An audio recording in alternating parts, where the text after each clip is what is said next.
Alrighty, folks, welcome back to Well, That Sucks. Let's start off with number 19.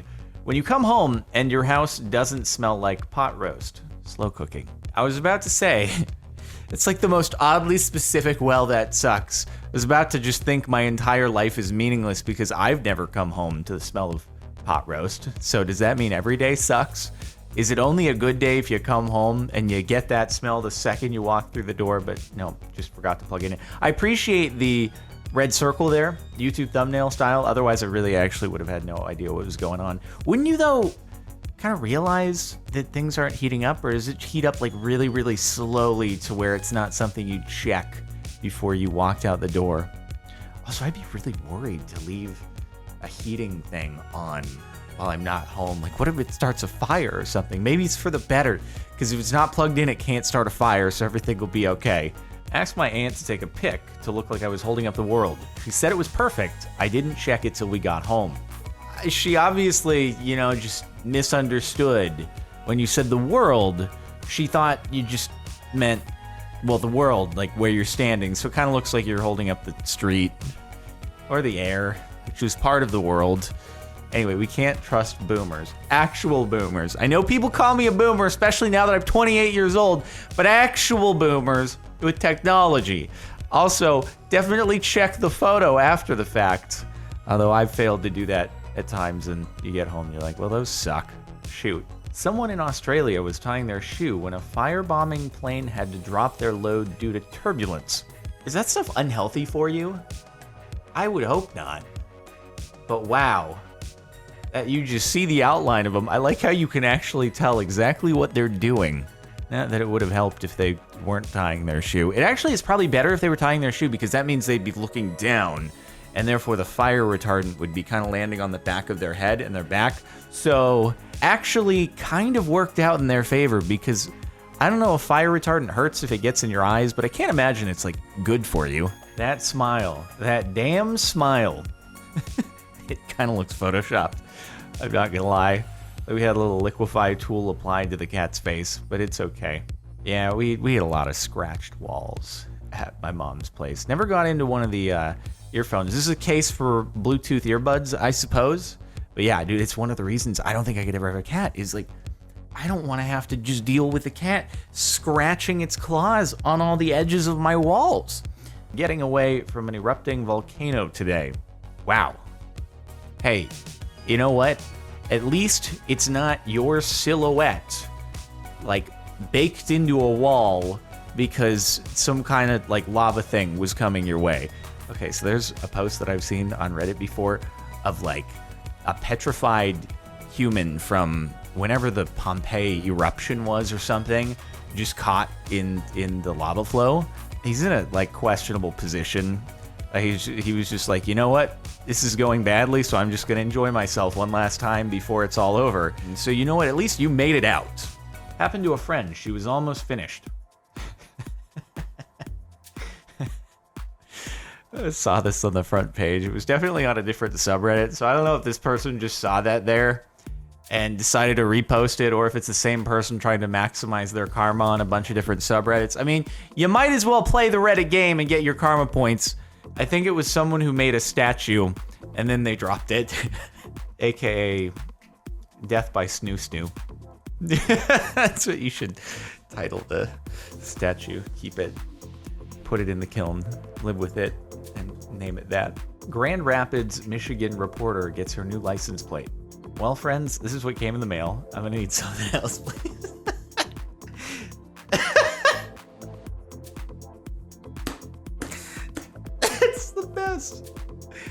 Oh, God. What are the odds that it goes to someone who's like a journalist who has a verified Twitter account? Oh, man. I wonder if I've ever actually seen a sequential license plate here in California that I thought was a custom one, but it wasn't. And it was just so unlucky, or lucky for that matter. But I don't know, when you have the number in front and then it's a 3-letter, and yeah, you could actually have this in California. You would just have like a 3, 4, 5, 6, 7, 8 in front. Oh my God, 8 in front of it. Wait, that would be a really recent license plate. Here in California, we've been in the 8s for like a year or so. And actually, someone in the last year got 8 DCK 247 as their plate.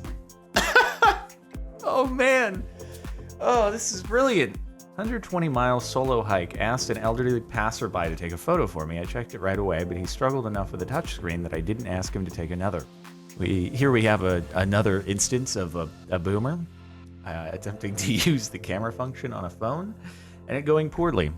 You know, I often think, when I reach that age, what's the new technology gonna be that I either refuse to adopt and learn, or that I'm just terrible at no matter how much I try? Because it must happen. Whatever evolution of technology there is, there's always gonna be technology that the oldest generation does not catch up to. And I feel technologically savvy, but I know there's gonna be something.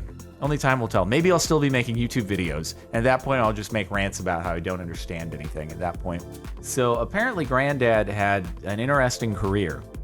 Oh dear. Huh. That's, okay. Yeah, that's just a well that sucks right there.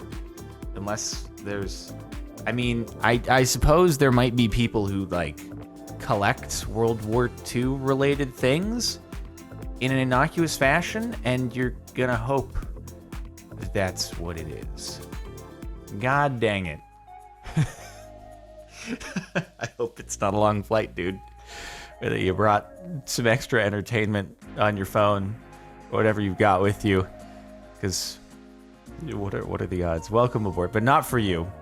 Welcome aboard, everyone, except Fork This Guy in particular. It's all right, you know. The movies that are available on planes, sometimes not even that good of a selection anyway. So, yeah, whatever. At least you can pee whenever you want without disturbing someone else. Look on the bright side. I don't know if I would swap to either one of the other seats in that particular row if I then had to, you know, go over somebody to get to the bathroom. Forgetting to roll up the window all the way. That's actually amazing. Look at how little it's cracked. Oh my God, dude. I've made that mistake before. And thankfully, it hasn't come back to haunt me with it raining when I've made that mistake. But you know, sometimes you crack it just a little bit, and then you don't roll it up enough back, and it's just, you know, anyone can make that mistake. It's just, wow, that's a lot of snow that came in. That's gnarly. Feeling like Kevin from The Office right now. Stepped on my cat coming downstairs with a bowl of forking chili. At least it looks like your cat is okay, right? You know, you'd probably feel worse if you injured your cat by full-on stepping on it with full force and not spilling your chili. Because then you'd have a well that sucks that's, I'm at the vet because I just stepped on my cat and did bad things, rather than, you know, I just dropped a bowl of chili down the stairs. Although what I am curious about, so why are your Crocs down there and you're up here? Did you fall so badly that your shoes flew off? Is your ghost taking the photo right now? Did your body enter another realm when you fell, or is the cat just taking the photo? Because if you see shoes, it's bad. The man who took the photo says, when you feel that you are tired, remember that we emptied 6,000 bricks in the wrong address. How do you... Oh, man. I feel like whoever is actually, you know, on the truck doing the unloading, they're probably pretty certain that they've got the right address. So maybe it was actually the wrong address that was printed on their delivery or something like that, in which case I feel like you could just kind of complain to your boss and be like, you did this. We went to where you told us. You fixed this. I unloaded them. Get somebody else. My friend is allergic to everything. That's a bummer. I've actually never done one of those tests. And I feel like there's probably a lot of things that would actually trip me off, because I get really bad reactions to bug bites, usually. I feel like over time, my body's probably developed some allergies to things that I'm not entirely aware of. Probably had some things going on in the background that I don't really think much of, but they're actually due to an allergy or something. So part of it is I'd just be scared to get it all out in front of me. Be like, I don't know if I want to know the answer to this. Nothing is really inhibiting my day-to-day life. So I don't know that I want to just be paranoid that, oh, hey, I am actually allergic to everything. What do you know? Cool. That's an unfortunate lighting outage. Wow.